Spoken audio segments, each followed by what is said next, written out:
ہندوستان سے نظر آتا ہے؟ انہوں نے کہا کہ نہیں، یہ گنبد تو وہاں نظر نہیں آتا ہے۔ بچے نے کہا کہ پھر تو مجھے یہاں چھوڑیے، مجھے یہاں کا بھوک قبول ہے، یہاں کا پیاس قبول ہے، اور نئے کپڑوں کے بجائے یہ چیتلے قبول ہے، لیکن اس مدینہ کو چھوڑنا نہیں، اس مدینہ کو میں نہیں چھوڑ سکتا ہوں، اس لیے کہ اس نے سنا تھا کہ لا یؤمن احدکم حتی اکون احب الیہ۔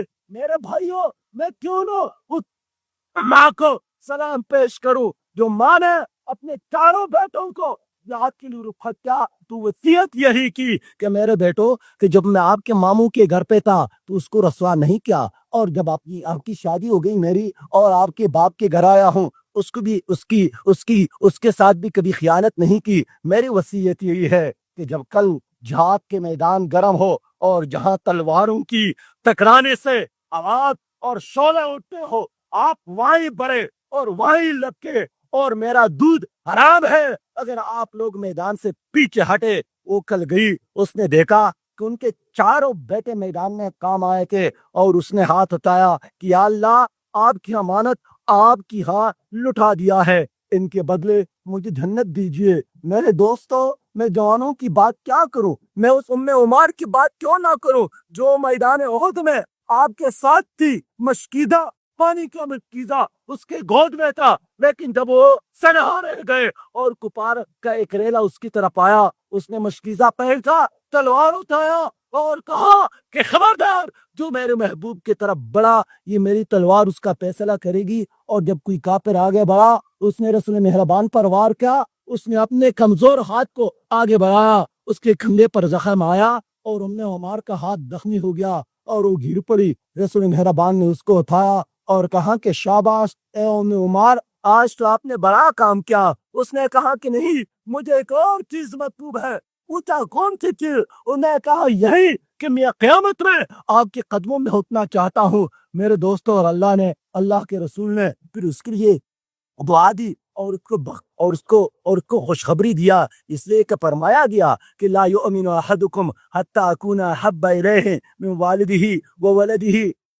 میرے دوستو، اس لیے عشق کی بات ہے، یہ محبت کی بات ہے، لیکن یاد رکھے کہ عشق اور محبت بھی اتنی بھی حدود ہے جو شریعت نے اس کا تعین کیا ہے۔ شریعت سے آگے بڑھ کر قرآن اور حدیث کی اصولوں سے آگے اگر بڑھ جائیں گے تو یہ اسی طرح ہوگا جس طرح گزشتہ امتوں نے اپنے انبیاء سے اور اپنے قائدین سے پیار کیا ہے۔ اس وجہ سے ان کے سر سے امامت کی تاج اٹھا کر محمد مصطفیٰ صلی اللہ علیہ وسلم کی سر پر رکھا گیا۔ میرے دوست، اس عشق کا تقاضا ہے کہ ان کی سنتوں پر عمل کیا جائے، اس عشق کا تقاضا ہے کہ اس کے راستے پر ہم چلے، اس عشق کا تقاضا ہے کہ جو رسول اللہ کو پسند تھا وہ ہماری پسند ہو، جس سے اس کو نفرت تھی اس سے ہمیں بھی نفرت ہو۔ یہ عشق کا تقاضا ہے کہ جس طرح زندگی اس نے گزاری ہے وہ معلوم کرے اور اسی طرح زندگی ہم بھی گزارنا شروع کر لے۔ یاد ہے آپ کو کہ امام مالک بازار گئے تھے، اس نے ایک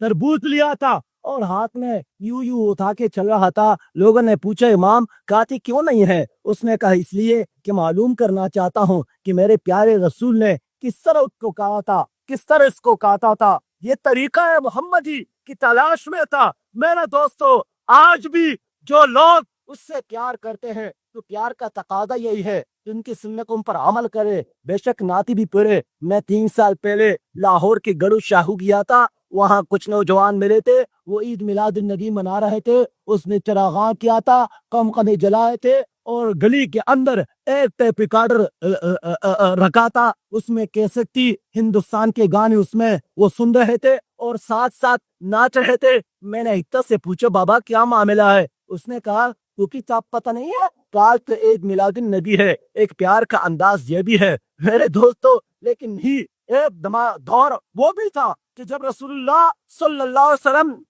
وضو فرما رہے تھے، صحابہ کرام آئے، اس نے اس کی وضو کی پانی کو زمین پر پڑنے نہیں دیا، اس کو اٹھایا اور اپنی بدن پر مل دیا۔ پوچھے یہ کیوں کر رہے ہیں؟ اس نے کہا اس لیے کہ ہمیں محبت ہے، آپ سے محبت ہے اور اللہ سے محبت ہے۔ اس نے کہا جو اللہ اور اللہ کے رسول سے محبت کرنا چاہتے ہیں اس کے لیے بات یہ ہے کہ جب وہ بات کرے تو سچی بات کرے، جب اس کے ساتھ امانت رکھا جائے تو امانت کا پاک رکھے، اور جب وہ اور جب ان کے پڑوسی ہو تو اپنے پڑوسیوں کے ساتھ اچھا معاملہ کرے۔ میرے دوستو، اس عشق مصطفیٰ کا تقاضا ہے کہ ہم اس کی امت سے پیار کر لے۔ عشق مصطفیٰ کا تقاضا ہے کہ ہم انسانوں سے پیار کرے۔ مہربان رسول نے ہمیں ہمیں ہمیں محبت کا درس کیا ہے۔ کن لوگوں سے محبت؟ وہ جو ہماری تعریف کرتے ہیں نہیں، ان سے بھی محبت۔ جو ہمارے بدگوئی کرتے ہیں ان سے بھی محبت۔ جو ہماری کیمپ میں نہیں آئے ہیں ان سے بھی محبت۔ جو ابھی ایمان نہیں لائے ہیں، آپ کی مثال اس کا مثال ایک ڈاکٹر کی طرح تھا جو مریض کی بیماری سے تو نفرت کرتا تھا لیکن کبھی وہ مریض سے نفرت نہیں کر سکتا۔ میرے پیارے بھائیوں، اس عشق کا تقاضا یہ ہے، اور یہ کیسی بات ہے کہ ہم نام تو محمد مصطفیٰ کے لیتے ہیں لیکن چلتے ہیں ان لوگوں کے پیچھے جو محمد مصطفیٰ کے دشمن ہے۔ یہ کیسی بات ہے کہ ہم کروڑوں اور اربوں اس دنیا میں موجود ہے اور ہماری تقدیر کے فیصلے مکہ اور مدینہ کے بجائے واشنگٹن میں ہو جاتے ہیں۔ یہ کیسی محبت ہے کہ ہم موجود ہے اور اللہ کے گھر بابری مسجد سے انہوں نے مندر بنایا ہے۔ یہ کیسی محبت ہے کہ ہم موجود ہے اور بیت المقدس پر یہودیوں کا قبضہ ہے۔ یہ کیسی محبت ہے کہ ہم موجود ہے اور میڈیا کے اندر عربی ممالک میں کوئی ملک ایسا نہیں ہے جہاں اللہ اور اللہ کے رسول کی تعلیمات کے مطابق لوگ زندگی گزارنے کے قابل ہو۔ میرے دوستو، یہ کیسی محبت ہے کہ ہم درود اور سلام تو اس پر بیچتے ہیں لیکن حکومت ہماری اوپر ان لوگوں کی ہو جو اللہ اور رسول کو نہیں مان۔ یہ تو محبت نہیں ہوئی۔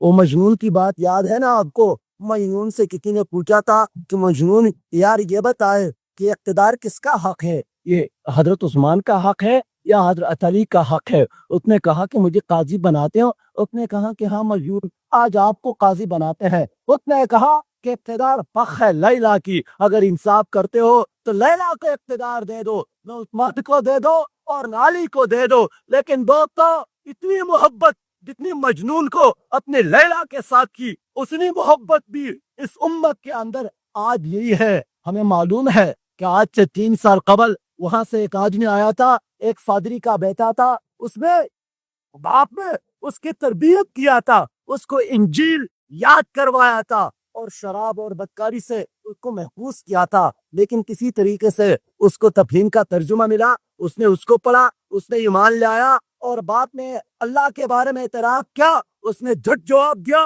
باپ نے رسول مہربان پر اعتراضات کیے، اس نے جوابات دیے، لیکن باپ نے ایک سوال کیا کہ میرے بیٹے، میں تو آپ کو پوپ اور پادری بنانا چاہتا تھا، تم مسلمان ہو گئے ہو، لیکن سوال کا جواب تو دے رہے ہو کہ جاؤ اور دنیا کے اندر ایک طرف مسلمان ہے، جاؤ اپنے کوئی ایسا ملک دیکھا جہاں لوگ اس قرآن پر فیصلے کرتے ہو جس قرآن پر آپ نے ایمان لایا ہے، پھر تو میں بھی آپ کے ساتھ ایمان لاؤں گا۔ وہ آدمی آیا، مصر گیا، وہ لیبیا گیا، وہ سودان گیا، وہ اردن گیا، وہ ایران گیا اور بالآخر وہ پاکستان آ گیا۔ اس لیے کہ پاکستان تو بنا تھا اسلام کے نام پر۔ اس نے پوچھا کہ یہاں فیصلے کس پہ ہوتے ہیں؟ اس نے کہا کہ ہم تو آج تک فرنگیوں کی اس پرانی کتابوں پر فیصلے کرتے ہیں۔ اس نے کہا کہ قرآن میں تو اللہ نے فرمایا ہے جو من لم يحكم بما انزل الله فاولئك هم الكافرون ومن لم يحكم بما انزل الله فاولئك هم الظالمون ومن لم يحكم بما انزل الله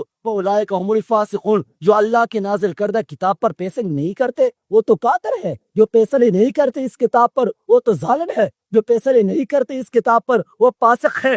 کون اس کو جواب دے گا کہ کیوں پاکستان کے اندر آج تک قرآن پر فیصلے نہیں ہوتے ہیں؟ وہ لاجواب شاید اپنے گھر گئے ہوں گے۔ میرے دوستو، اس لیے محمد مصطفیٰ صلی اللہ علیہ وسلم سے محبت کا تقاضا بس یہی ہے کہ اس کی دین کو اس پوری دنیا کے اندر غالب کر لے۔ میرے پیارے بھائیوں، میں اسی پر ختم کرنا چاہتا ہوں کہ آج پھر انسانیت بھٹکی ہوئی ہے، آج انسانیت کھسک رہی ہے، آج انسانیت مشکلات میں مبتلا ہو چکا ہے، اب انسانیت سے شرافت ختم ہو رہی ہے۔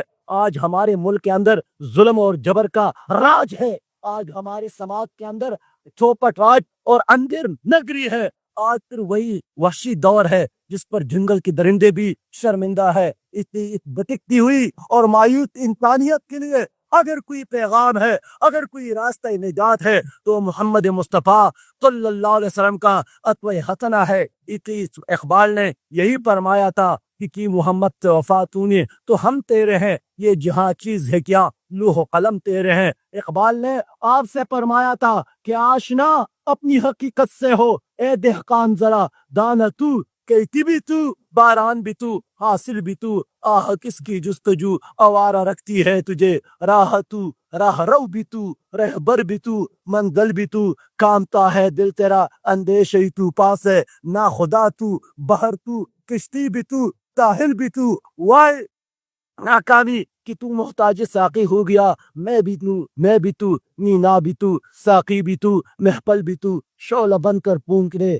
خاشاک غیر اللہ کو، خوف باطل کیوں ہو خود غارت گرے باطل بھی تو۔ میرے دوستو بس اتنی محبت کرو کس کے ساتھ؟ رسول مہربان صلی اللہ علیہ وسلم کے ساتھ۔ اور سب سے بڑی دلیل تو یہ ہے کہ اللہ خود محبت کرتا ہے، اس کے فرشتے محبت کرتا ہے، اور اللہ نے قرآن میں فرمایا ہے ان اللہ و ملائکتہ یصلون علی النبی یا ایھا الذین آمنوا، اور سب کہے اللہم صلی علی سیدنا و مولانا محمد وعلی آل سیدنا بارک وسلم وما علینا الا البلاغ۔